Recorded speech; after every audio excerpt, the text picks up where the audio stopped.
Hi, I'm Brenda, co-founder of Midlife Single, and today I wanted to talk to you about my experience with COVID, not just the physical side of it, but really the mental side of it as well, and the toll that it takes on you. And I kind of wanted to do it from a midlife single perspective.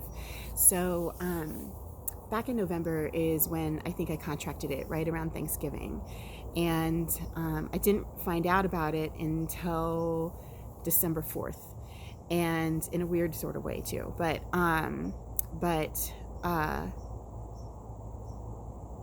when I contracted it and realized I had it, I thought back to who I saw during that time frame, and was really trying to keep my contact with people to a minimum, but there was still people close to me that I did see during that time frame. And so that was the first mental toll. So just knowing that I potentially exposed people that I love and care about to something that could potentially kill them was really hard to deal with. So that was the first mental toll I had.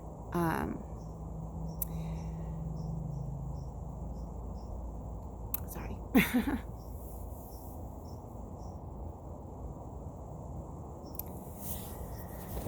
So then cut to finding out I have it, and I didn't think this was going to be this hard.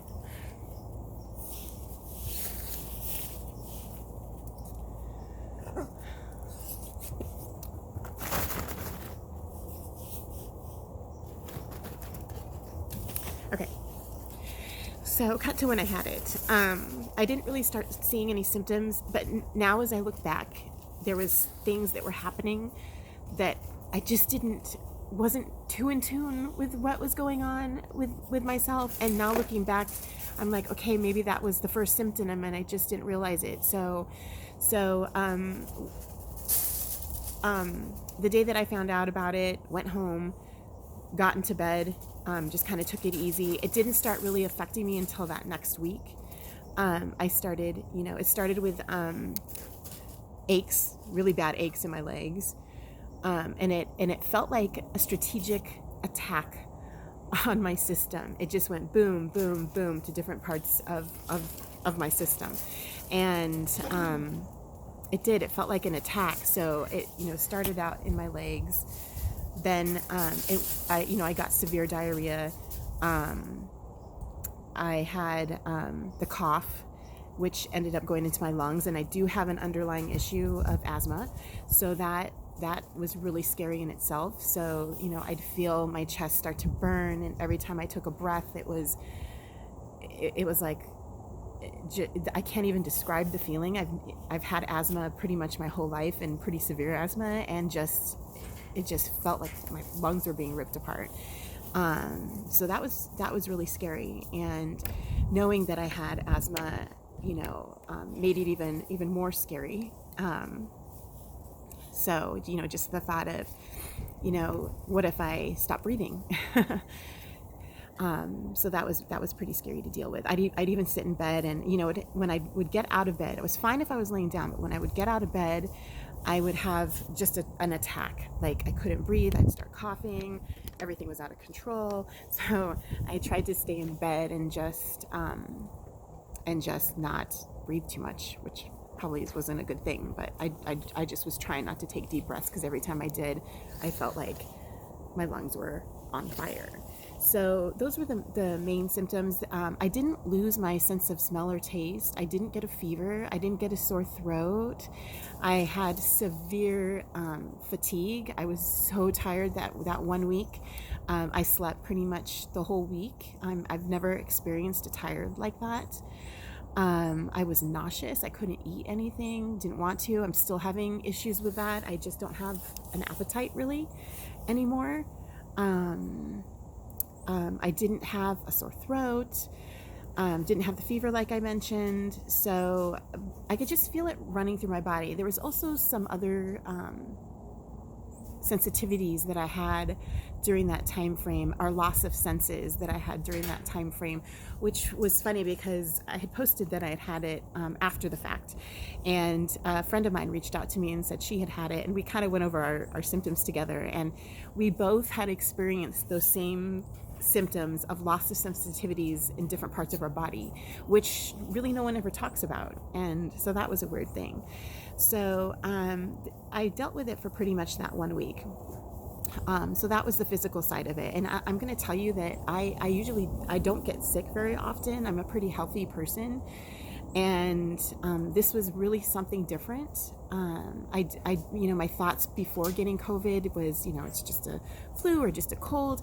And no, it was a strategic attack on my body, one by one by one. And that's what it felt like. And unfortunately during that time, I passed it on to my daughter who had it, which, took another mental toll on me. I'm like, the thought of having given something to your daughter that could potentially be fatal really was scary to me and hurt me and all those things. And luckily she's okay, and she just experienced, a bad cough, no fever. She had pretty light symptoms, just a really, really bad cough. The other part of the mental part of this, during that specific week, and now the after effects of it, I can't describe the loneliness you feel going through this. It puts you in a really bad place. I mean, not only because, like I said, you're concerned about the people you may have exposed it to, but, being isolated in your house for 10 days. And honestly, I was pretty isolated for 30 because I would go back and get tested and I still showed positive. So that went on for weeks, and I just wanted to be safe. And so I pretty much isolated myself for a good 30 days. But that isolation, being locked in your bedroom, not seeing anybody, not being around anybody, I mean, thankfully, I had friends and family who reached out to me and sent me funny things during that time frame and dropped stuff by, and that's what really got me through it. I guess the uncertainty of what you're going through at that time and not knowing what's going to happen, and I think that maybe your emotions are heightened during COVID. So the mental toll that it takes is significant, and I can't describe it. Like I was sensitive to everything during that time frame. So if I didn't hear from somebody or whatever, I felt it. I missed them, and I missed seeing people's faces, and I missed hugging people and being around people. And I think for people who are midlife and single, and we tend to have more active lifestyles where we are around people and are more social and that sort of thing. And for people that are like that, being stuck in your room 24/7 is a very difficult, mentally draining thing. And the other part of it was that when I was talking to my friend about her COVID experience, and she's also midlife and single, something she had brought up that luckily I have my daughter in the house, but it came to her mind that what if something happens to her in the middle of the night and there's no one there to check on her, and so she would leave her door unlocked so that in case she had to call the ambulance, they were able to get into her house. I mean, it's those things that you start thinking about when you're going through this process that it's difficult. They're difficult things to think about. And I think what my piece of advice is after going through this is just, really be in tune with your body. I think that I'm pretty in tune with my body, but now looking back on it, there's probably things like, I was having sinus issues before I found out I had COVID. I didn't think anything of it because I have severe allergies, and so it wasn't a big deal to me. But there was things going on that I should have been more in tune to. And I think when I was going through the COVID, I was definitely in tune to what was going on in my body. I mean, like I said, it felt like a strategic something going through my body. I would like to, tell you that I'm still having a hard time struggling with it, and things that scare me are like what effects this has had on my system. I mean, I still feel things in my chest a little bit that I hadn't felt before, and I know that there's people out there that have had ongoing effects from COVID, and so that's a worry to me. It worries me about my daughter and what long-term effects she may have from it. I'm worried about my family getting it. I don't want to know anyone that has to go through it. It's a really tough thing. And it's funny, but as I start to creep back into society, there's still that stigma about it. I mean, I went and saw, there's still people that are hesitant to see me, even though it's been 30 days, which is fine. I totally get it. I mean, I'm even hesitant to see people still. But like the other day, I was at my sister's house and hadn't seen my parents in probably a couple months now, just because they both have heart issues, and I didn't want to expose them to anything unnecessarily. And we decided to get together this last Friday night, and I got into the house, and my mom came up and hugged me right away, but my dad kind of backed off and said maybe it's not such a good idea. And I totally agreed. I didn't want to in any way, shape, or form expose him to anything. But after the night was over, we were walking out the door, and he said, come here. I need to hug you. I don't care. And so we hugged, and it was the best thing ever. So if you are going through this,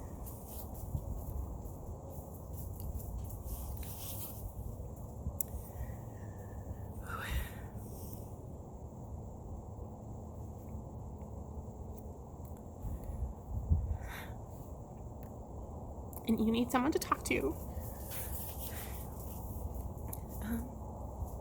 you can reach out to me. I understand. It's a difficult thing to go through, especially if you don't have anybody to talk to. So reach out to me, Brenda at midlife-single.life, and I'll be sure to talk to you. And we can talk about whatever you're going through.